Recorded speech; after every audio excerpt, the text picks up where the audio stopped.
Hello అండి. ఈరోజు recipe వచ్చేసి పిల్లల లంచ్ బాక్స్‌లోకి క్విక్‌గా రెడీ చేసుకుని టమాటా రైస్‌ని టేస్టీగా ఎలా తయారు చేసుకోవాలో చూపిస్తాను.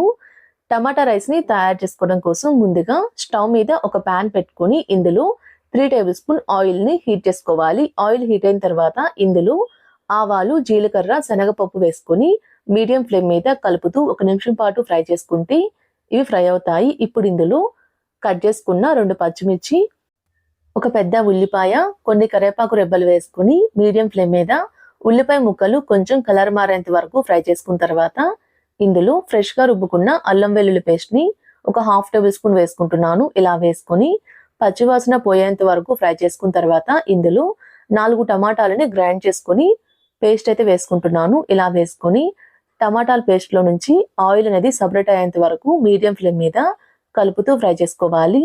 ఇలా ఆయిల్ సెపరేట్ అయ్యేంత వరకు ఫ్రై చేసుకున్న తర్వాత ఇప్పుడు ఇందులో మీ టేస్ట్‌కి సరిపడినంత సాల్టు, ఒక హాఫ్ టేబుల్ స్పూన్ కారం, ఒక పావు టేబుల్ స్పూన్ పసుపు, ఒక హాఫ్ టేబుల్ స్పూన్ ధనియాల పౌడర్, ఒక పావు టేబుల్ స్పూన్ గరం మసాలా అయితే వేసుకుంటున్నాను.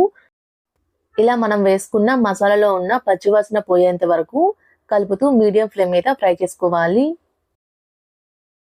ఇలా ఫ్రై చేసుకున్న తర్వాత ఇప్పుడు ఇందులో ఉడికించుకున్న రైస్ అయితే 1 కప్పు వరకు వేసుకుంటున్నాను. ఇలా వేసుకొని రైస్ మొత్తాన్ని కలిసే విధంగా కలుపుకోవాలి.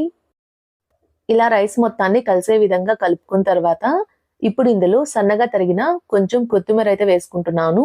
ఇలా వేసుకొని మరోసారి రైస్ మొత్తాన్ని కలిసే విధంగా కలుపుకొని స్టవ్ ఆఫ్ చేసి ఒక సర్వింగ్ బౌల్‌లోకి సర్వ్ చేసుకుంటే ఎంతో టేస్టీగా ఉండి క్విక్‌గా రెడీ చేసుకునే టమాటా రైస్ అయితే రెడీ అయిపోతుందండి.